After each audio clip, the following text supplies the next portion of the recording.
공공택지 분양 vs 민간 분양 차이. 내게 유리한 쪽은?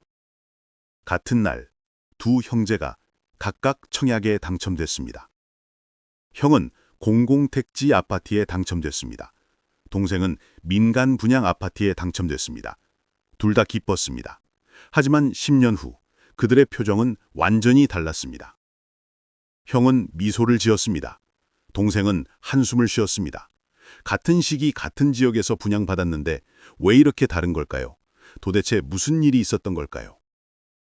오늘은 많은 분들이 헷갈려하는 두 가지 분양 방식을 비교해드리겠습니다. 공공택지와 민간 분양의 차이입니다. 어떤 것이 여러분에게 유리한지 알려드리겠습니다. 이것을 모르면 큰 손해를 볼 수 있습니다. 부산에 사는 60대 김영수 씨의 이야기부터 시작하겠습니다. 15년 전이었습니다. 아들이 결혼을 앞두고 있었습니다. 신혼집이 필요했습니다. 마침 두 곳에서 분양 공고가 났습니다. 한 곳은 공공택지 아파트였습니다. 정부에서 땅을 공급한 곳이었습니다. 분양가가 저렴했습니다. 다른 곳은 민간 분양이었습니다. 건설사가 땅을 직접 매입한 곳이었습니다. 분양가가 비쌌습니다. 공공택지보다 30% 정도 더 비쌌습니다. 김영수 씨는 고민했습니다. 당연히 싼 게 좋았습니다. 하지만 주변에서 말들이 많았습니다. 공공택지는 전매 제한이 있다고 했습니다. 나중에 팔기 어렵다고 했습니다. 민간 분양은 자유롭다고 했습니다. 언제든 팔 수 있다고 했습니다. 하지만 가격이 부담스러웠습니다. 어떻게 해야 할까요? 아들과 상의했습니다. 아들은 공공택지를 선호했습니다. 돈이 적게 들어서 좋다고 했습니다. 김영수 씨도 동의했습니다. 공공택지 청약을 넣었습니다. 다행히 당첨됐습니다. 기뻤습니다.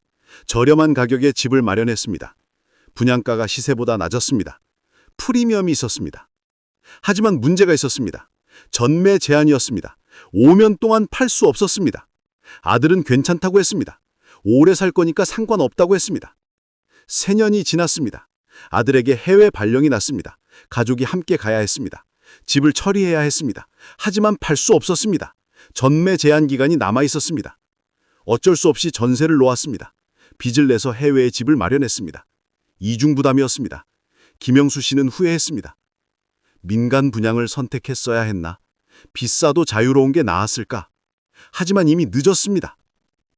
대구에 사는 65세 박정희 씨의 경험은 달랐습니다. 20년 전 딸에게 집을 마련해 주었습니다. 민간 분양 아파트를 선택했습니다. 공공택지보다 비쌌습니다. 하지만 자유로웠습니다. 제약이 없었습니다. 언제든 팔 수 있었습니다. 박정희 씨는 이것이 중요하다고 생각했습니다. 분양받고 2년이 지났습니다. 딸의 직장이 바뀌었습니다. 다른 지역으로 이사해야 했습니다. 집을 팔아야 했습니다. 다행히 제약이 없었습니다. 바로 매물을 내놨습니다. 금방 팔렸습니다. 시세 차익도 얻었습니다. 그 돈으로 새 지역에 집을 샀습니다. 박정희 씨는 만족했습니다. 민간 분양을 선택하길 잘했다고 생각했습니다. 비용이 더 들었지만 자유를 산 것이었습니다.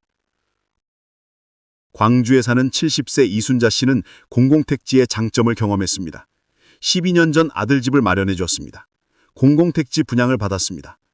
분양가가 정말 저렴했습니다. 시세보다 훨씬 쌌습니다. 같은 돈으로 더 넓은 집을 살 수 있었습니다.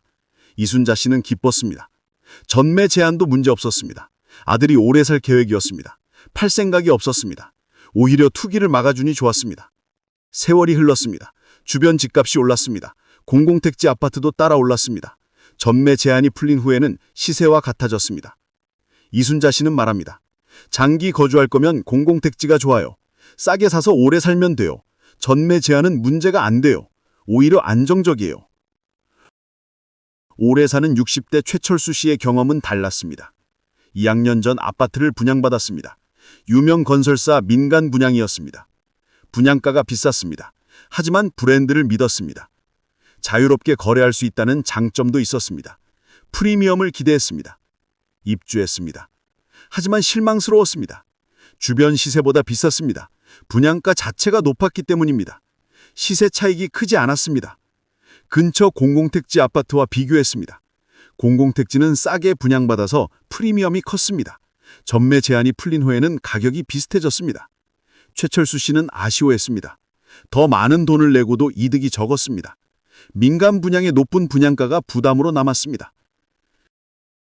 인천에 사는 65세 정미숙 씨는 공공택지의 문제점을 겪었습니다. 8년 전 손자를 위해 집을 마련했습니다. 공공택지 분양을 받았습니다. 저렴한 가격이 좋았습니다. 손자가 대학 졸업할 때까지 살 집이었습니다. 오래 보유할 계획이었습니다. 하지만 예상치 못한 일이 생겼습니다. 손자가 해외 유학을 가게 됐습니다. 집이 필요 없어졌습니다. 팔고 싶었습니다. 전매 제한 기간이었습니다. 팔 수 없었습니다. 빈 집으로 두기는 아까웠습니다. 전세를 놓았습니다. 하지만 관리가 힘들었습니다. 정미숙 씨는 후회했습니다. 장기 계획이 바뀔 수 있다는 것을 몰랐습니다. 민간 분양이었다면 자유롭게 처분할 수 있었을 텐데 말입니다. 전주에 사는 70세 한경수 씨는 민간 분양의 장점을 누렸습니다. 15년 전 퇴직금으로 아파트를 샀습니다. 민간 분양이었습니다. 비용이 부담스러웠습니다. 하지만 자유가 필요했습니다. 언제든 팔 수 있는 것이 중요했습니다. 노후 자금으로 활용할 계획이었습니다. 5년 살다가 팔았습니다. 제약 없이 바로 거래했습니다.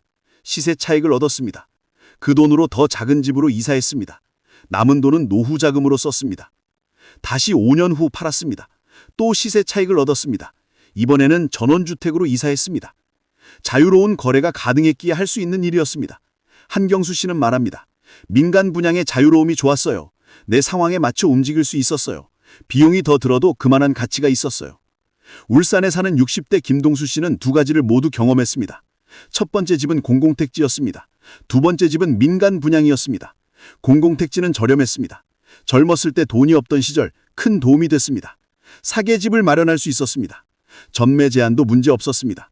오래 살 계획이었으니까요. 나중에 형편이 나아졌습니다. 두 번째 집은 민간 분양으로 샀습니다. 이번에는 자유가 필요했습니다. 투자 목적도 있었습니다. 언제든 팔 수 있어야 했습니다. 김동수 씨는 말합니다. 둘 다 장단점이 있어요. 상황에 따라 선택해야 해요. 젊을 때는 공공택지가 좋아요. 돈이 적게 들어서 좋다고 해요. 나이 들면 민간 분양이 나와요. 자유롭게 처분할 수 있으니까요. 대전에 사는 65세 송미경 씨는 공공택지의 숨은 장점을 발견했습니다. 분양가가 낮으니 대출 부담이 적었습니다. 같은 크기 집을 민간 분양으로 샀다면 큰 빚을 져야 했습니다. 하지만 공공택지는 저렴했습니다. 적은 대출로 해결됐습니다. 이자 부담이 적었습니다. 생활이 편했습니다. 여유가 생겼습니다. 다른 것에 투자할 수 있었습니다. 송미경 씨는 만족했습니다. 공공택지 덕분에 경제적 여유를 가질 수 있었어요.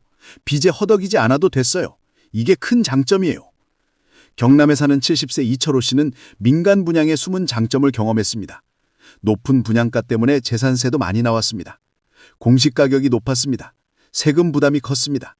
매년 내는 돈이 만만치 않았습니다. 근처 공공택지 아파트는 세금이 적었습니다. 이철호 씨는 계산해봤습니다. 10년 동안 낸 세금 차이가 상당했습니다. 공공택지였다면 그 돈을 아낄 수 있었습니다. 분양가가 높으면 세금도 많아요. 이것도 고려해야 해요. 장기적으로 부담이 돼요. 강원도에 사는 60대 박순옥 씨는 전문가 조언을 구했습니다. 공공택지와 민간 분양 중 어느 것이 좋은지 물었습니다. 전문가는 말했습니다. 목적에 따라 다르다고 했습니다. 장기 거주 목적이면 공공택지가 유리하다고 했습니다. 저렴하게 분양받아서 오래 사는 것이 이득이라고 했습니다. 반대로 투자 목적이거나 유동성이 필요하면 민간 분양이 낫다고 했습니다. 자유롭게 거래할 수 있어서 좋다고 했습니다. 박순옥 씨는 이해했습니다. 자신의 상황을 생각했습니다. 오래 살 계획이었습니다. 공공택지를 선택했습니다. 만족했습니다. 제주도에 사는 65세 강순자 씨는 실수를 했습니다. 단기 거주 계획인데 공공택지를 선택했습니다. 저렴한 가격에 끌렸습니다. 하지만 2년 만에 이사해야 했습니다. 전매 제한 때문에 팔 수 없었습니다. 큰 불편을 겪었습니다. 전세를 놓고 다른 곳에서 전세를 살았습니다. 강순자 씨는 후회했습니다. 자신의 계획을 제대로 생각하지 않았습니다. 민간 분양을 선택했어야 했습니다. 자기 상황을 정확히 알아야 해요. 단기면 민간 분양이에요. 장기면 공공택지예요. 이것을 착각하면 안 돼요. 충북에 사는 70세 최영호 씨는 정리해 줍니다. 공공택지의 장점은 저렴한 분양가입니다. 대출 부담이 적고 세금도 적습니다. 장기 거주자에게 유리합니다. 단점은 전매 제한입니다. 자유롭게 팔 수 없습니다. 계획이 바뀌면 곤란합니다. 단기 거주자에게는 불리합니다. 민간 분양의 장점은 자유로움입니다. 제약이 없습니다. 언제든 거래할 수 있습니다. 투자자에게 유리합니다. 단점은 비싼 가격입니다. 대출 부담이 큽니다. 세금도 많습니다. 시세 차익이 크지 않을 수 있습니다. 최영호 씨는 강조합니다. 자신의 목적을 명확히 하라고 말합니다. 장기 거주면 공공택지, 단기 거주나 투자면 민간 분양입니다. 경제력도 고려하라고 합니다. 돈이 부족하면 공공택지가 현실적입니다. 여유가 있으면 민간 분양도 괜찮습니다. 미래 계획도 생각하라고 합니다. 변화 가능성이 높으면 민간 분양이 안전합니다. 확실한 계획이 있으면 공공택지가 이득입니다. 결론은 이것입니다. 정답은 없습니다. 여러분의 상황에 따라 다릅니다. 목적, 경제력, 미래 계획을 종합적으로 고려해야 합니다. 장기 실거주 목적이고 돈을 아끼고 싶다면 공공택지를 선택하십시오. 저렴한 가격에 안정적으로 살 수 있습니다. 유동성이 필요하고 자유로운 거래를 원한다면 민간 분양을 선택하십시오. 비용이 들지만 제약 없이 움직일 수 있습니다. 가장 중요한 것은 자신을 아는 것입니다. 내가 무엇을 원하는지, 무엇이 필요한지 명확히 하십시오. 그리고 그에